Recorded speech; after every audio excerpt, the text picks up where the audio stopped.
Hi hello ಎಲ್ಲರೂ ಚೆನ್ನಾಗಿದ್ದೀರಾ? ನಾವು ಚೆನ್ನಾಗಿದ್ದೀವಿ. ಇವತ್ತಿನ ವಿಡಿಯೋ ಬಂದ್ಬಿಟ್ಟು ಸುಟ್ಟು ಬಜ್ಜಿ ಮಾಡೋಣ ಅಂತ ಹೇಳ್ಬಿಟ್ಟು ಮಾಡ್ಕೊತಾ ಇದ್ವಿ. ಸುಟ್ಟಿರೋ ಟೊಮೊಟೊ, ಬದನೆಕಾಯಿ, ಬೆಂಡೆಕಾಯಿ ಮತ್ತು ಹಸಿಮೆಣಸಿನ್ಕಾಯಿ, ಸ್ವಲ್ಪ ಬೆಳ್ಳುಳ್ಳಿ, ಈರುಳ್ಳಿ ಹಾಕಿ ಚೆನ್ನಾಗಿ ಬೇಯಿಸಿದ್ರೆ ನಮ್ಮ ಕಡೆ ಸುಟ್ಟು ಬಜ್ಜಿ ಅಂತಾರೆ. ಕೆಲವು ಕಡೆ ಕೈಗೊಜ್ಜು ಅಂತಾರೆ. ಕೈಗೊಜ್ಜು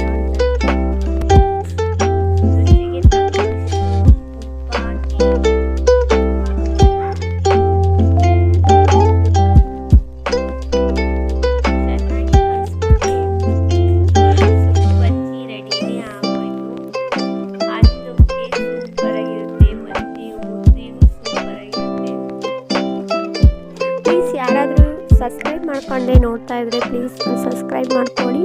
ಇಷ್ಟ ಆದರೆ ಒಂದು ಲೈಕ್ ಕೊಡಿ.